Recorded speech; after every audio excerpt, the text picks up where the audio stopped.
Simone Garrett moved to Greenville, South Carolina to find her missing aunt. A neighbor brought her homemade soap as a welcome gift. A week later, while using the soap, Simone felt something hard inside the lather. Not oatmeal, not herbs. A finger, with a ring still attached. She recognized that ring immediately. It belonged to her aunt who'd been missing for 5 months. The soap wasn't made from traditional ingredients. When police investigated, they made a discovery that changed everything. Before we continue, I just want to say thank you for taking the time to hear my story. If you're comfortable, let me know where you're listening from and what time it is where you are. Now let me tell you what Simone Garrett discovered about her neighbor. October 2013, Greenville, South Carolina. Simone Garrett carried the last box into her rental house. It was a small place, 2 bedrooms, a quiet street in the Piedmont neighborhood. It wasn't where she'd imagined spending her fall, but here she was. She'd left her corporate law job in Atlanta 2 weeks ago. She took a leave of absence. Her boss hadn't been happy about it, but understood eventually. It was a family emergency, a personal matter. Simone said she would be back when she could, except deep down, she knew she might not go back at all. Because 5 months ago, her aunt Denise disappeared, and the Greenville Police Department had closed the case after only 2 weeks. They said Denise probably relocated for a new job opportunity. They said she was an adult who had the right to go anywhere she wanted. They told the family they needed to accept it and move on. But Simone knew her aunt. She knew Denise would never leave without calling. They'd talked every Sunday for 10 years. Without fail, Denise wouldn't just stop, wouldn't just vanish. Something had happened to her, so Simone came to find out what. She was unpacking kitchen boxes when the doorbell rang. It was 6:30 in the evening. She'd only been in the house for 3 hours. Who even knew she was here? Simone opened the door. A woman stood on the porch holding a wicker basket. She was 50-something. White, blonde hair cut in a neat bob. She was wearing a cardigan, despite the warm October weather, smiling widely. "Hello, you must be the new neighbor. I'm Margaret Holbrook. I live 3 houses down." She held out the basket. "Thought I'd bring a welcome gift. Help you settle in." Simone took the basket automatically. "Thank you. That's very kind." "Oh, it's nothing. We look out for each other in this neighborhood. That's what community means." Margaret's smile never wavered. "I make artisan products, soap and baked goods mostly. It's a little hobby of mine. Hope you enjoy them." Simone looked in the basket. 4 bars of soap wrapped in brown paper and twine. Lavender, rose, honey oat, chamomile, a small bag of cookies tied with ribbon. "This is lovely," Simone said. "Really, thank you." "You're so welcome. If you need anything, I'm at number 47. The Blue House. Don't hesitate to ask. We're all friendly here.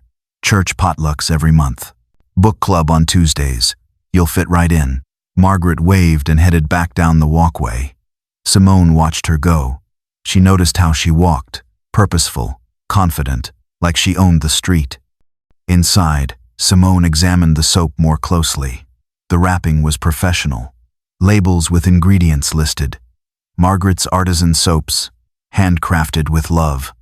The bars smelled nice. Herbal. Natural. Though underneath the lavender and rose, there was something else. A scent Simone couldn't quite place. It was sweet, but in a heavy, cloying way. Almost metallic, like copper left out in the sun.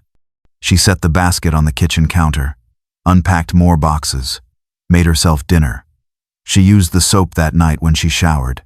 The texture was strange, slightly grainy, rougher than commercial soap. But that was probably normal for handmade products. The smell was stronger when wet.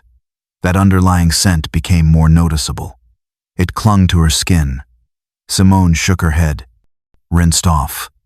She didn't think about it again. 1 week later, Simone had spent the days interviewing people who'd known Denise. Neighbors from the apartment building where she'd lived, coworkers from the hospital where she'd worked as a nurse, friends from church. Everyone said the same thing. Denise was reliable, kind, She wouldn't just leave without telling anyone. But no one knew anything about what happened to her. The last anyone saw of Denise was May 15th. She'd left work at 3 in the afternoon, drove home, and then nothing. Her car was found 2 days later in the hospital parking garage, keys in the ignition, purse in the passenger seat, phone dead, no signs of struggle, just empty. Police had investigated. Briefly, checked her apartment, talked to a few people, found no evidence of foul play, concluded she'd left voluntarily, case closed. But Simone knew better. Knew there was something wrong. Something everyone was missing. She was thinking about this in the shower, using Margaret's soap again. The bar was half its original size now. Simone lathered it between her hands. She felt something hard, solid. She looked down. There was something in the soap, embedded in the center, dark against the white lather. Simone rinsed her hands, held the soap bar under the water, examined it closely. Not a chunk of oatmeal, not an herb, not a decorative element. A finger, a human finger, preserved, pale, unmistakable.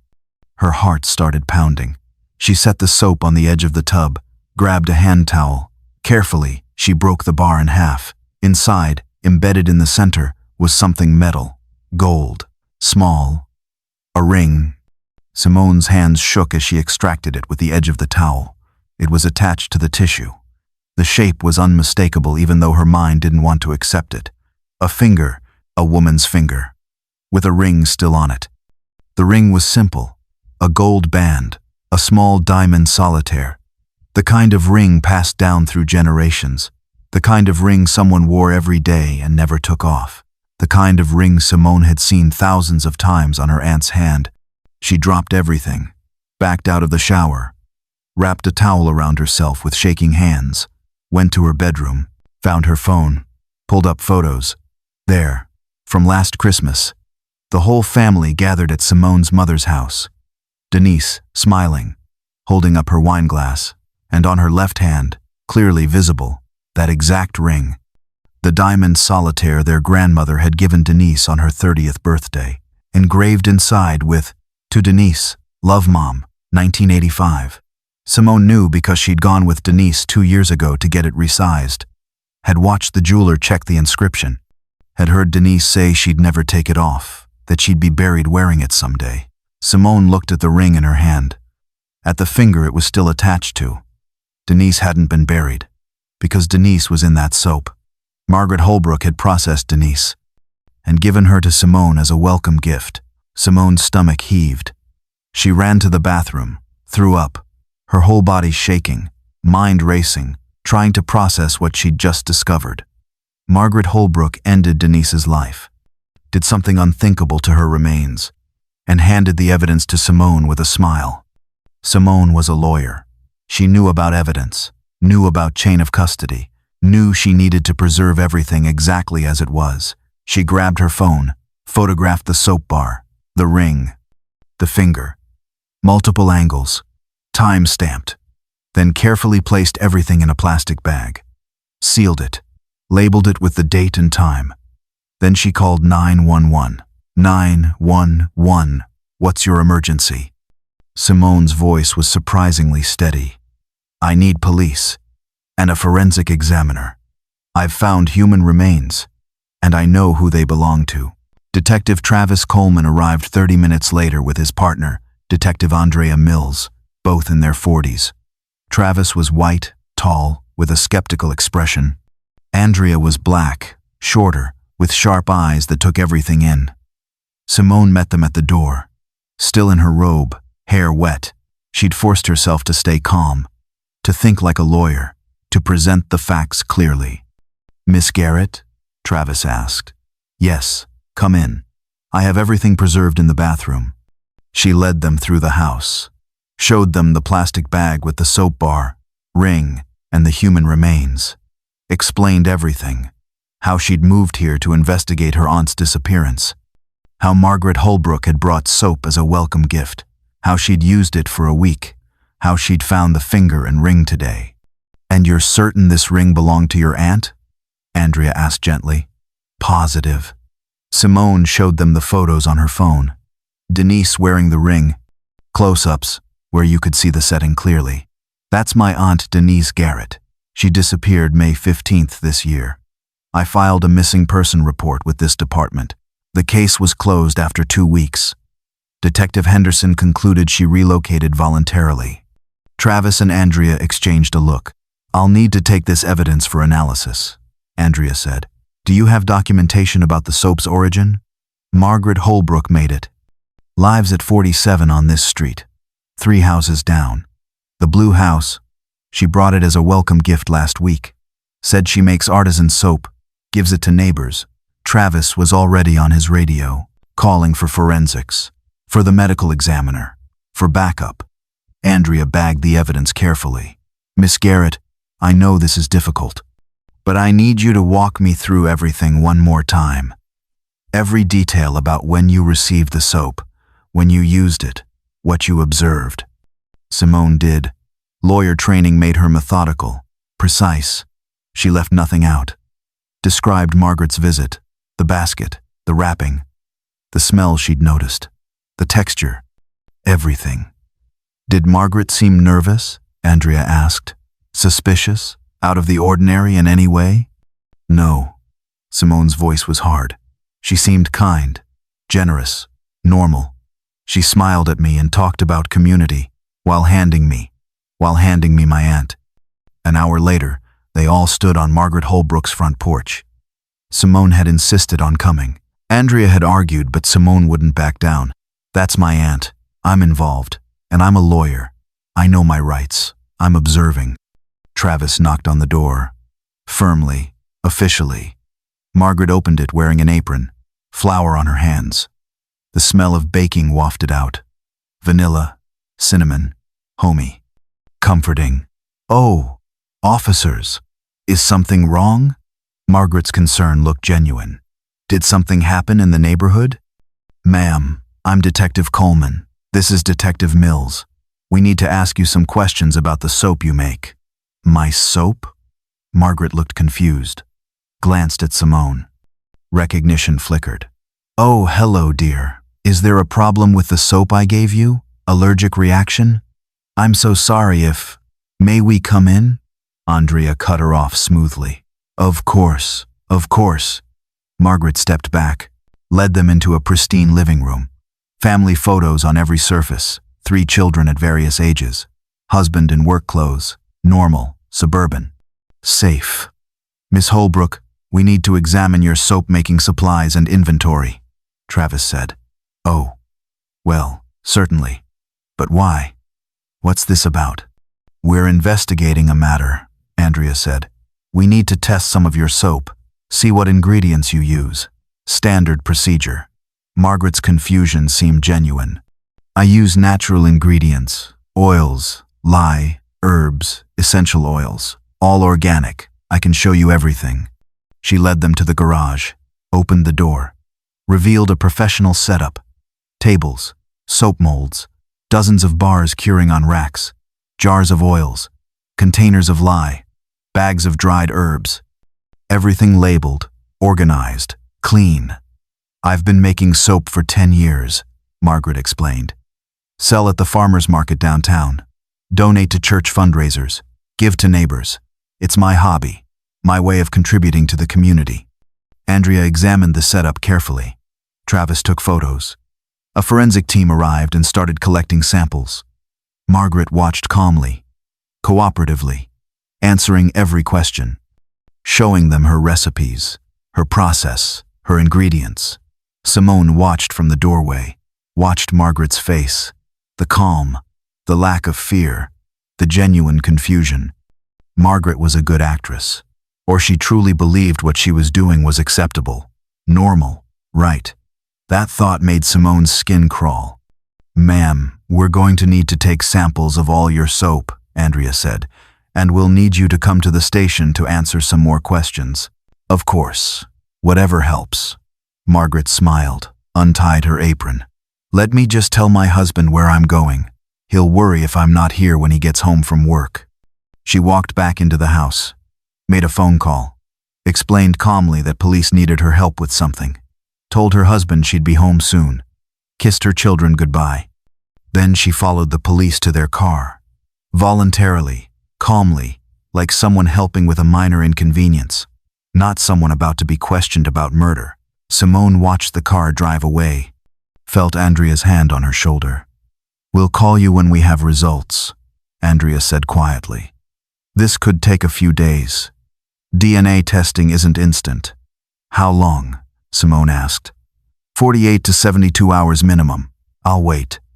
Simone didn't wait passively.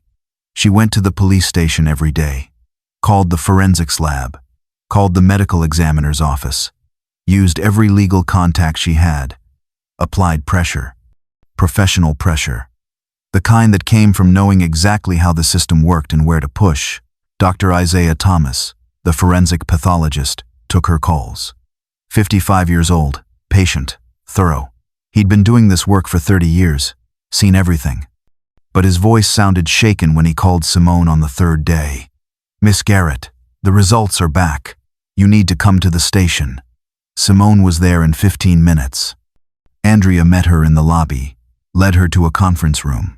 Dr. Thomas was already there. So was Travis. Files spread across the table, lab reports, photos, DNA analysis. "Miss Garrett, please sit down, Doctor," Thomas said. Simone remained standing. "Just tell me," Dr. Thomas nodded. "The soap bar you provided contains biological material. It was processed with lye and oils using traditional soap-making methods. But the lipid profile, the base ingredients, were not animal in origin. The digit, the finger found inside, is confirmed human, female, middle-aged. DNA testing confirms it belongs to Denise Garrett, your aunt." The room spun slightly. Simone had known, had been certain, but hearing it confirmed was different. "How?" she asked, voice tight. "The process is similar to creating soap from any biological base," Dr. Thomas explained carefully. "I won't go into the chemistry. But someone with knowledge of soap making and access to the necessary materials could do this. It requires time, specific equipment, but it is possible." "What about the other soap bars from Margaret's house?" Simone asked. Dr. Thomas and Andrea exchanged looks. "We tested 15 bars from her inventory," Dr. Thomas said. 8 contain the same biological anomalies, different DNA profiles. We're running them through the database now. But Miss Garrett, based on preliminary analysis, we're looking at biological material from at least 8 different individuals, plus your aunt, 9 total. 9 women, 9 human beings, processed, turned into products, given as gifts, sold at farmers markets, donated to churches. Simone sat down. Had to. Her legs wouldn't hold her. "How long?" she asked. "How long was she doing this?" "Based on the chemical breakdown and the DNA analysis, we estimate the oldest samples are from approximately 2 to 3 years ago, Dr. Thomas said. The most recent, including your aunt, from within the last 6 months. 3 years, Simone repeated. She's been ending lives and making soap for 3 years. And nobody noticed. Travis shifted uncomfortably. We're reviewing all missing person cases from the past 3 years, looking for patterns, matches. I can tell you the pattern, Simone said. Her voice was hard now, angry. Black women, professional, who moved into or near this neighborhood, who disappeared, and whose cases you closed without proper investigation. The silence was heavy. Andrea spoke first. You're probably right, and we're going to find them. Identify every victim. Contact every family. And we're arresting Margaret Holbrook today. This goes from questioning to capital charges. I want to be there. Simone said, Miss Garrett, I want to be there when you arrest her. When you question her. I found the evidence. This is my aunt. I have a right to see this through. Andrea looked at Travis. He nodded slowly. You can observe the interrogation through the one-way glass. You cannot interrupt, cannot interfere. Understood? Understood. They arrested Margaret at her home that afternoon. Simone watched from an unmarked car as officers brought her out. Margaret looked surprised but not frightened, more confused than concerned. She held her purse, walked calmly, got into the police car without protest. At the station, they put Margaret in an interview room. Gray walls, metal table, 2 chairs, a camera in the corner recording everything. Simone stood in the observation room, arms crossed. Watching through the glass, Margaret sat calmly, hands folded on the table, lawyer beside her. But when Travis and Andrea entered, Margaret waved the lawyer quiet. "I'll answer their questions," she said. "I have nothing to hide." Andrea sat across from Margaret. Travis remained standing, professional, controlled. "Miss Holbrook, we've completed forensic analysis of the soap you make," Andrea began. "Can you tell us about your soap-making process?" "Certainly. I use traditional methods, cold process soap making, oils, lye, water, sometimes herbs or essential oils for scent. I learned from my grandmother. She made soap her whole life." "What about the base fats?" Andrea asked. "What do you use for that?" "Oh, various things. Coconut oil, palm oil, sometimes tallow if I can get it from the butcher." "Tallow," Andrea repeated. "Animal fat." "Yes. It renders beautifully. Makes a nice hard soap." Andrea slid a lab report across the table. "This is the analysis of the soap you gave Miss Simone Garrett. The biological material used in this soap isn't animal. It matches the DNA of a woman named Denise Garrett who disappeared in May. Can you explain that?" Margaret looked at the report. Her expression didn't change. She didn't show shock or horror or denial. Just calm understanding. "Yes," she said simply. "I can explain." The room went still. "I was protecting my children." Andrea leaned forward. "Protecting them from what?" "From darkness, from evil, from the spiritual threats that surround us constantly." Margaret's voice was matter of fact, like she was discussing the weather. "When Emma was born, I lost 3 babies before her. 3 pregnancies, 3 losses. The doctors said it was normal, but I knew better. I knew there were forces trying to harm my family, trying to prevent my children from existing." Her eyes were clear, rational, convinced. "I researched, studied ancient texts, historical practices, protection rituals used by cultures throughout history, and I found the answer. Sacrifice. Using the remains of enemies, of threats, to create protection, to cleanse, to purify." Travis spoke for the first time. "You murdered 9 women because you thought they were threats to your children." "Not just thought. I knew. I could sense it. Their energy, their darkness. They moved into our neighborhood, got too close to my family. I could feel the danger radiating from them." Margaret looked directly at the glass, at where she must have known Simone was watching. Denise Garrett was one of them. She moved here in April, took an apartment 6 blocks from my house. I saw her at the grocery store, felt the darkness immediately. She was targeting my children, spiritually, energetically. I had to neutralize the threat. Simone's hands clenched into fists. Andrea's voice remained steady. "How did you neutralize this threat?" "I invited her to church. We talked. I learned about her life, gained her trust. Then I invited her to my home for tea. She came willingly, never suspected. I drugged her tea. She went to sleep peacefully. She didn't suffer." Margaret's lawyer tried to interrupt. Margaret silenced him with a look. "I need people to understand. I never wanted to hurt anyone. But my children's safety came first. Always. I processed her remains using traditional methods. Soap cleanses, purifies, baked goods nourish. I integrated these products into our lives. I gave them to my children, to neighbors, to church members, spreading the protection throughout our community. You gave your own children products made from these women?"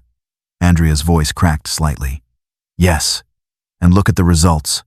Emma got into her first choice college. Full scholarship. Ryan made varsity team, leads the school in touchdowns. Lily is healthy, happy, thriving. My protection worked. My sacrifice worked." In the observation room, Simone couldn't stay silent anymore. She burst through the door into the interview room.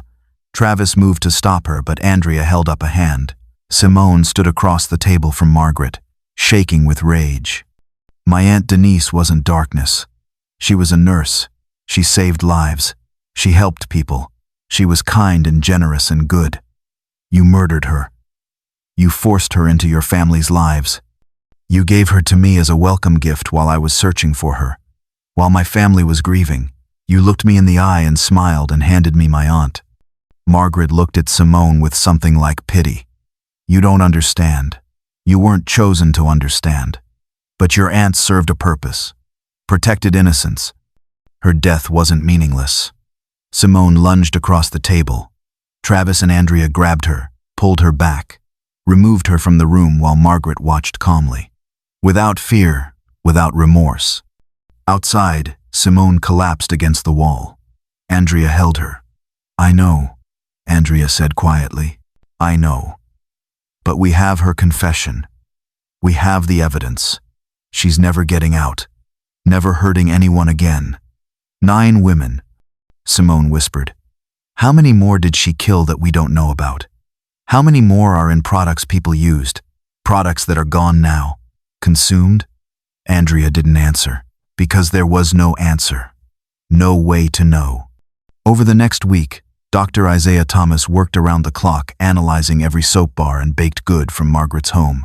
He found biological markers from 9 different women, all female, all African American.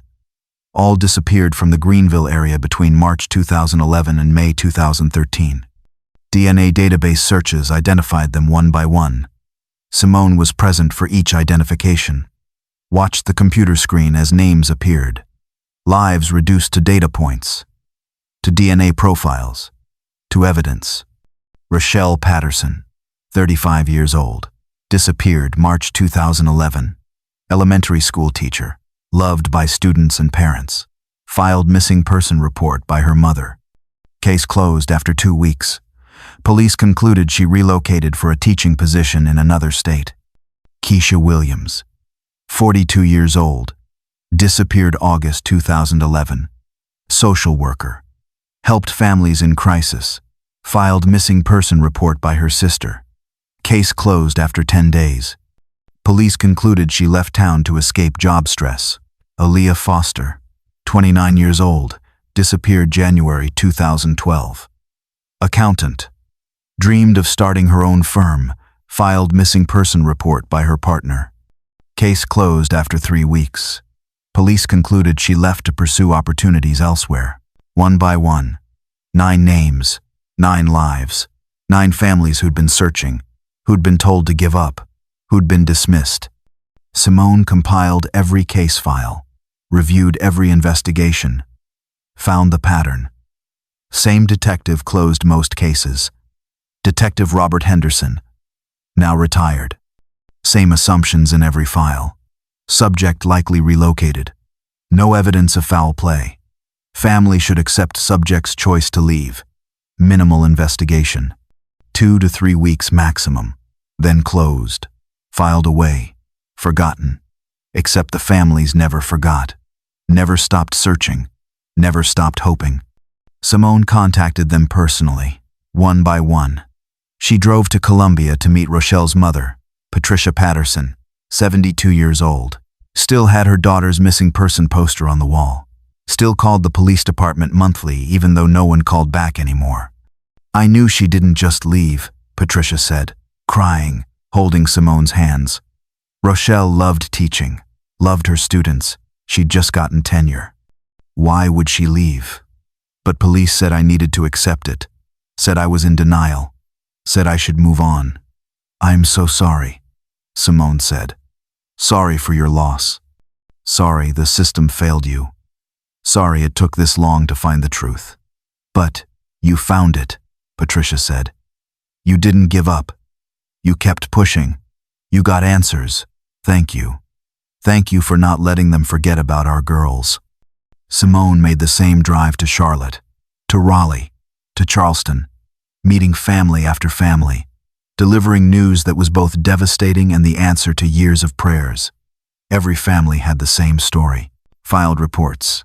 begged police to investigate, hit walls, were dismissed, told to accept that their loved ones chose to leave. But they hadn't left. They'd been taken. Their lives ended, their bodies processed and distributed throughout a community. After meeting all 9 families, Simone brought them together, organized a meeting at a church in Greenville, large room, folding chairs in a circle, coffee and tissues, space for grief. 30 people came, mothers, fathers, sisters, brothers, children, all searching for years, all told they were wrong, all vindicated now but devastated by the truth. Simone stood in the center, looked at faces united by loss, by rage, by the system's failure to value their loved ones. "My name is Simone Garrett," she began. "My Aunt Denise was murdered by Margaret Holbrook. So were your loved ones. For nearly 3 years, Margaret targeted black women in this neighborhood. Police didn't investigate properly, didn't value our family members' lives enough to push harder, to look deeper, to care enough." She paused. Let the words sink in. Let the rage build. "But we're not just victims' families. We're advocates. We're warriors. We're going to make sure this never happens again. Make sure every missing black woman gets thorough investigation. Make sure our lives matter. Make sure the system changes." Patricia Patterson stood. How? How do we make them listen? They didn't listen before. "We organize," Simone said. "We document every failure, every assumption, every closed case. We demand accountability. We push for policy changes. We become loud, united, impossible to ignore. And we support each other," another woman said. Keisha's sister, Marie. "We're the only ones who understand this pain, this rage, this grief mixed with fury." They formed a support group that night, met weekly, shared stories about their loved ones, not how they died, but how they lived. Rochelle's love of teaching, Keisha's dedication to helping families, Aaliyah's ambition, Denise's kindness.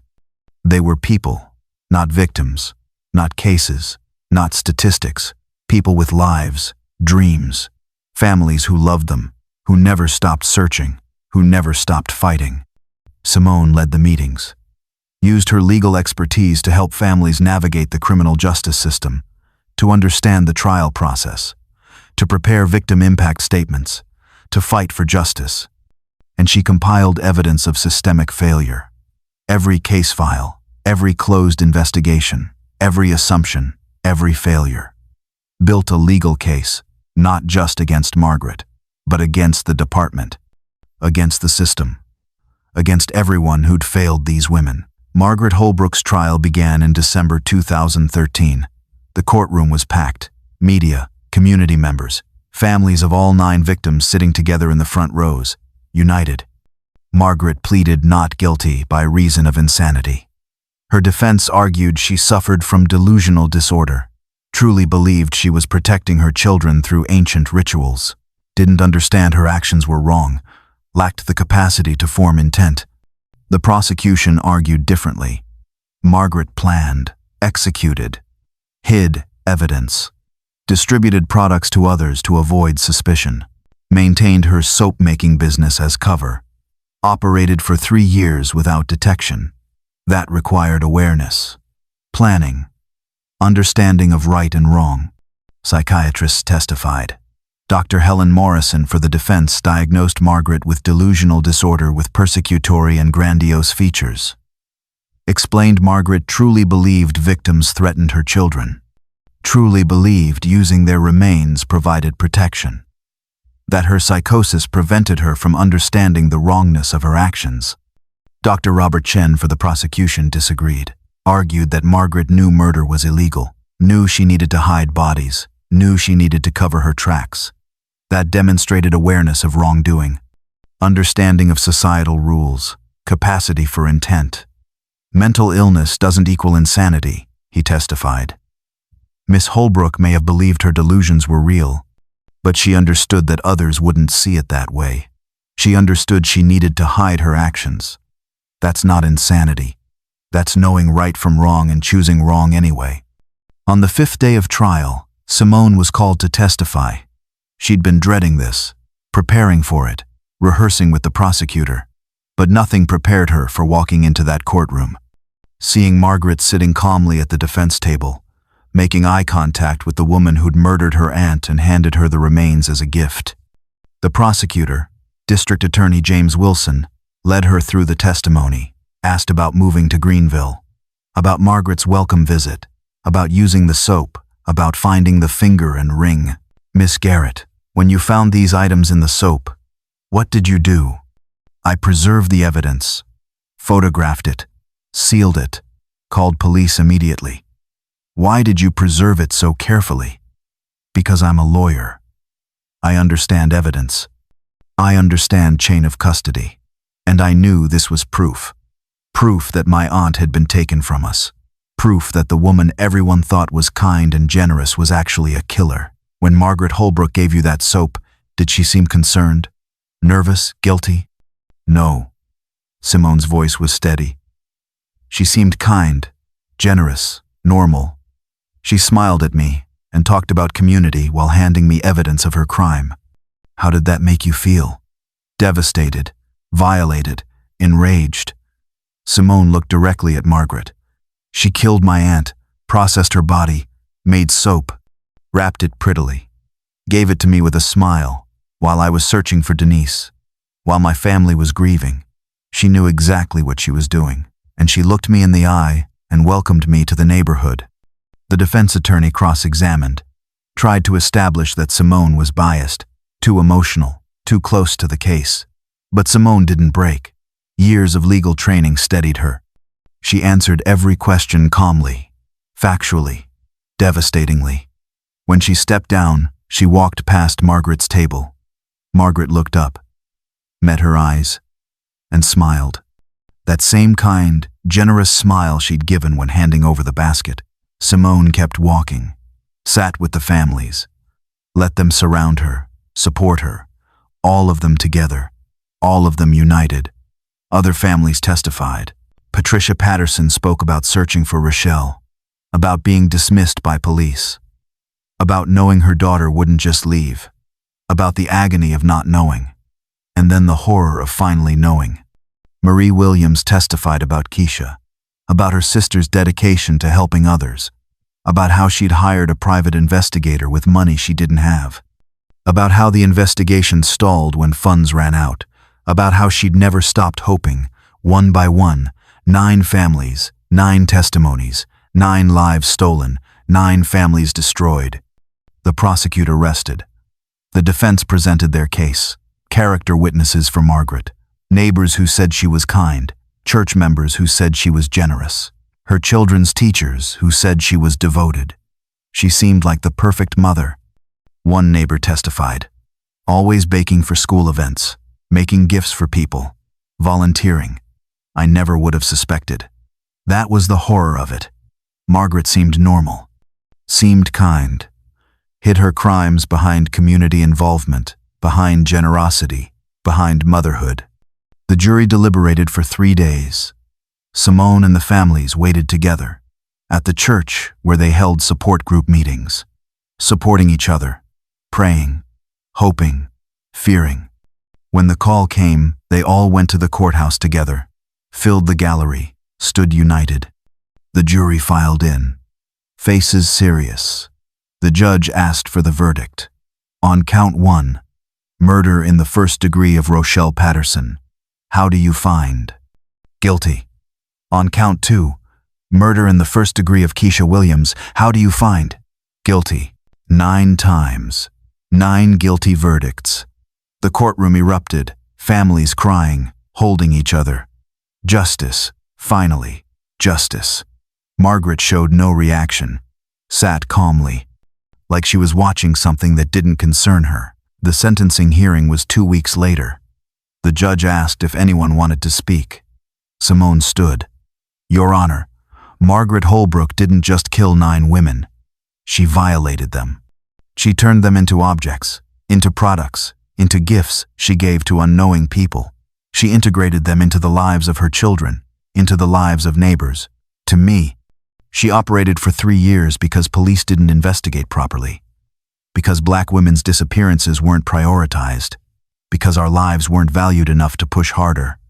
Simone looked at Margaret. You destroyed 9 families, but you didn't destroy us. We're united now. We're fighting for change. Your evil created something you never intended. It created a movement, created advocacy, created justice. Your legacy isn't the horror you created, it's the change we're building from it. The judge sentenced Margaret to 9 consecutive life sentences without possibility of parole. Margaret would die in prison, would never hurt anyone again. As they led her away, Margaret looked back at the families, at Simone, and spoke for the first time since the verdict. I was protecting my children. That's all. Everything I did was to keep them safe. You may not understand, but they do. And one day, they'll thank me. Then she was gone, led through a side door, to prison, forever. Outside the courthouse, Simone spoke to the media. Cameras everywhere, reporters shouting questions. She stood with all 9 families, Patricia on one side, Marie on the other, all of them together. Justice was served today. Margaret Holbrook will spend the rest of her life in prison. But the work isn't done. We're pushing for systemic change, better investigation protocols for missing persons, mandatory follow-ups, regardless of race or socioeconomic status. Every person valued, every disappearance investigated thoroughly. That's Margaret's real legacy. Not the horror she created, but the change we're building to prevent this from happening again. The months after the trial were difficult. Greenville struggled with the truth. Margaret had been known, trusted, liked. People had used her products for years, bought them at farmers' markets, received them as gifts. Some people felt sick, traumatized, violated. Others were angry. How had no one noticed? How had she operated openly for 3 years? The church where Margaret volunteered held a memorial service for the 9 victims, acknowledged their failure. We didn't see, didn't ask questions, didn't notice when women in our community disappeared. We accepted easy answers. We must do better. The farmers' market where Margaret sold products shut down temporarily, reorganized, implemented vendor screening, background checks, references, oversight. The city held town hall meetings, discussions about missing persons investigations, about racial bias, about why Black women's disappearances weren't prioritized the same way white women's were. Police Chief Raymond Mitchell attended, admitted departmental failures. We made assumptions. We prioritized some cases over others. We didn't investigate thoroughly enough. We failed these women, failed their families, and we're implementing changes to ensure it doesn't happen again. New protocols were established. Every missing person case investigated thoroughly. No assumptions about relocation. Mandatory follow-ups at 30, 60, 90 days. Regular case reviews. Dedicated missing persons unit. Community liaison officers to build trust. It wasn't enough. Could never undo what happened. But it was progress. Real, measurable progress. Simone didn't go back to Atlanta, didn't return to corporate law, couldn't, not after this. She opened a legal aid practice in Greenville, small office, 2 rooms, but it was hers. She specialized in missing persons cases, helped families navigate investigations, pushed police to work harder, kept cases active, provided legal support for families who couldn't afford private investigators. The 9 families stayed involved. They formed an official nonprofit, Black Women Missing Persons Advocacy, dedicated to helping families when loved ones disappeared, to pushing for investigation, to keeping cases active, to making sure no one was forgotten the way their daughters had been forgotten. Simone served as legal director. Patricia Patterson was president. Marie Williams was community outreach coordinator. Every family had a role. They met weekly still, not just for support anymore, but for action, for planning, for change. They lobbied state legislators, pushed for bills requiring thorough investigation of all missing persons cases, testified at hearings, raised awareness, changed policies. Progress was slow, but real. Other families found them. Families whose loved ones were missing, who needed help navigating the system, who needed support, who needed someone to believe them when police said to give up. The nonprofit helped them, connected them with resources, with investigators, with each other, and they found people. Not everyone, not most, but some. 43 missing people found in the 3 years after Margaret's trial. 43 families got answers, got their loved ones back, got closure. Because 9 women died, because Simone found a finger in the soap, because families refused to give up. Margaret's children struggled. Emma dropped out of college, couldn't focus, couldn't sleep. She couldn't reconcile the loving mother she'd known with the monster who'd been exposed. The knowledge of what she had unknowingly been a part of, what she had consumed, what she had used, haunted her. Ryan moved in with relatives, changed schools, refused all contact with his mother, tried to disappear, to forget, to start over. Lily, the youngest, required intensive therapy, couldn't understand how her mother could have done this, how someone who loved her could have done something so evil. The therapist said it would take years, maybe a lifetime, to process, to heal. David Holbrook divorced Margaret immediately, filed the papers from the courthouse, moved his children away, changed their last name legally, tried to give them distance, protection, a chance at normal lives. 6 months after the trial, Emma contacted Simone, asked to meet. Coffee shop, neutral ground. Emma looked terrible, thin, pale, dark circles under eyes that couldn't meet Simone's. "I don't know why I'm here," Emma said. I needed to talk to someone who knows, who understands what she did." "Okay," Simone said gently. "I'm listening." "She brought it into our house," Emma whispered. She put those women into our lives, into our bodies. How do I live with that?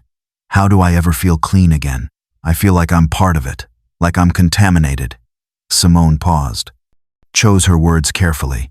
"You didn't know. You were a victim too. Not the same as us, but a victim of her delusions, of her crimes. Do you hate me?" "No." The answer surprised Simone herself. "I hate what your mother did. I hate the system that enabled her. But you were a child, are still young. You didn't choose this." They talked for 2 hours. Simone listened. Didn't absolve, didn't judge, just listened. And when Emma broke down crying, Simone held her. This girl whose mother had murdered her aunt. This girl who was suffering in a different but real way. Later, Simone helped Emma find a good therapist, provided legal advice about changing her name, separating from her mother's legacy, moving forward. Some families were angry at Simone for this, felt she was betraying them, supporting the enemy's daughter. But Simone explained, hating Emma doesn't bring our loved ones back. She's suffering too, differently. But really, we can acknowledge that and still seek justice. We can hold Margaret accountable without destroying her children further. It wasn't a popular stance, but it was human, compassionate, and eventually, most families understood. Some even met with Emma, forgave her, helped her heal, because that's what healing required. Not just punishment, but understanding, compassion, moving forward while still honoring the past. 3 years after the discovery, October 2016, the city of Greenville dedicated a memorial park where Margaret Holbrook's house had once stood. The city had purchased the property, demolished the house. No one wanted to live there. No one wanted that history. Instead, they created a memorial, the Garden of 9. 9 granite monuments arranged in a circle, each bearing a name, a photo, a brief biography, who they were before Margaret killed them. Rochelle Patterson, 1976 to 2011. Beloved daughter, elementary school teacher, she made learning joy. Keisha Williams, 1969 to 2011. Beloved sister, social worker, she helped families heal. Alia Foster 1983 to 2012. Beloved partner accountant, she dreamed of starting her own firm. And so on. 9 monuments, 9 lives, 9 women who mattered. Trees planted by families, flowers in beds, benches for reflection, walking paths, a peaceful place, a sacred space. Where horror had happened but healing was happening now. The dedication ceremony was on October 15th. 3 years exactly since Simone had found the finger in the soap, since everything changed. Hundreds of people attended, families, community members, city officials, media, all gathering to remember, to honor, to commit to change. Simone stood with the families. 37 years old now, changed by these 3 years, hardened in some ways, softened in others, more focused, more determined, more compassionate. The mayor spoke. The police chief spoke about learning from failures, about doing better, about honoring these women through action and change. Then Patricia Patterson stepped forward, Rochelle's mother, 75 now, still strong, still fighting. 3 years ago, we learned what happened to our daughters. The truth was devastating, but finally knowing was also freedom. Freedom from wondering, from hoping, from the agony of not knowing. She looked at the monuments. These 9 women were people, not products, not cases, not statistics. People. My Rochelle loved teaching, made every child feel special. Keisha dedicated her life to helping families. Aaliyah dreamed big dreams. Her voice strengthened. They were stolen from us, violated, turned into objects, but they're not objects to us. They're our daughters, our sisters, our family, and we honor them by fighting, by advocating, by making sure no other family suffers what we suffered. She gestured to the gathered families. In 3 years, our nonprofit has helped 43 families find missing loved ones. 43 people brought home. 43 answers given. Because of these 9 women, because of what happened to them, because we refused to let their deaths be meaningless. Then Simone stepped forward. She'd been asked to speak, wasn't sure she could. But looking at the monuments, at the families, at the community gathered, she knew she had to. 3 years ago, I moved to this neighborhood to find my aunt. I found her in soap my neighbor gave me. Found her finger, her ring. Found the truth that 9 black women had been murdered by someone we were supposed to trust. Her voice was steady, strong. The horror of that discovery will never leave me. Will never stop hurting. Will never be okay. But we chose to do something with that horror. We built this garden, created our nonprofit, changed police protocols, helped families, pushed for systemic reform, honored our dead by helping the living. Simone looked at each monument. Let her eyes rest on Denise's. Denise Garrett, 1965 to 2013, beloved sister and aunt. Nurse, she healed with kindness. Aunt Denise, you saved lives as a nurse, but your death saved lives too, by exposing Margaret, by stopping her from killing more women, by forcing this community to confront its failures, by inspiring us to fight for change. Tears ran down Simone's face. You deserved so much better than what happened to you. You deserved to live, to continue helping people, to grow old, to be here. But you're not. And that will never be okay. We'll never stop hurting. But we're using your death to create change, to help people. In 3 years, we've found 43 missing people. We've pushed for new laws, new protocols, better training, faster responses, thorough investigations. Every person valued, regardless of race. That's your legacy. Not what Margaret did to you, but what we built from it. The lives saved. The families helped. The system improved. The changes made. Simone's voice rose with emotion. You are loved. You are remembered. You are honored. Not as a victim, not as a case, but as Denise Garrett, nurse, sister, aunt, person who mattered then and matters now and will always matter. She touched the stone. Rest in peace. You're home, you're with family, and we'll make sure you're never forgotten, that none of these 9 women are ever forgotten, that their names live on, that their stories are told, that their deaths created change. The families gathered around the monuments, each placing flowers, each touching stone, each saying a name, each remembering. Patricia at Rochelle's monument, Marie at Keisha's, partners, children, siblings, all honoring their loved ones, all united by tragedy, all choosing healing over hatred, change over vengeance, love over rage. After the ceremony ended, after most people left, Simone stood alone at Denise's monument, the afternoon sun warm on her shoulders, birds singing in the newly planted trees, life continuing, the world moving forward. I did what I promised, Aunt Denise, she said quietly. I found you, brought you home, made sure people know your name, know your story, know you mattered. She placed a hand on the warm stone. And I'll keep fighting. For you, for all 9 of you, for every missing person whose case gets ignored, for every family who gets dismissed, for every life that should matter but doesn't to the people in power. Your death wasn't meaningless. It changed everything, changed me, changed this community, changed how we value Black women's lives.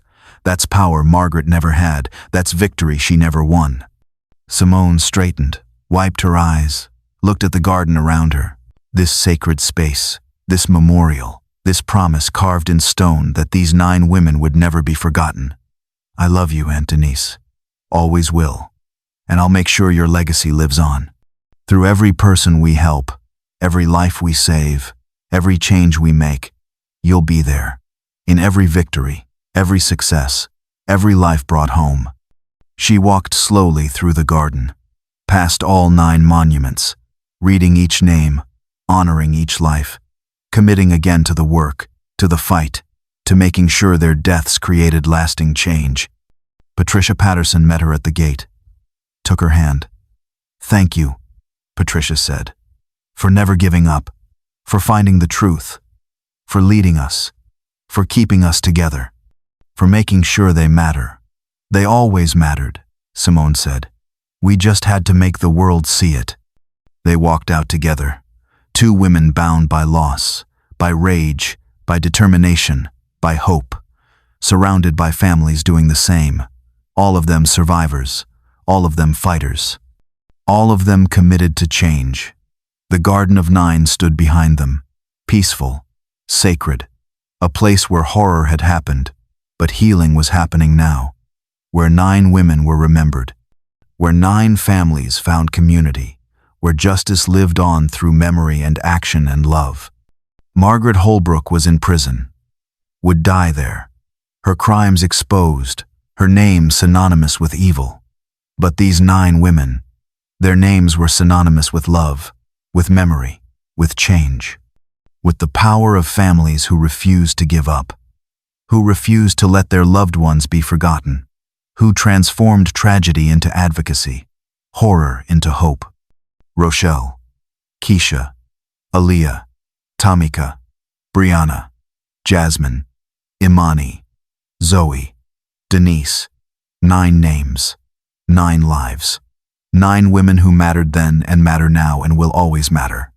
Their garden grew, their legacy lived, their deaths created change that saved lives. And that, Simone thought as she walked away with Patricia, had to be enough, would be enough, was enough. Because sometimes, that's all we can ask for, that the dead are remembered, that their lives mattered, that their deaths created something good. The Garden of 9 would stand for generations, a reminder, a memorial, a promise that these 9 women would never be forgotten, never.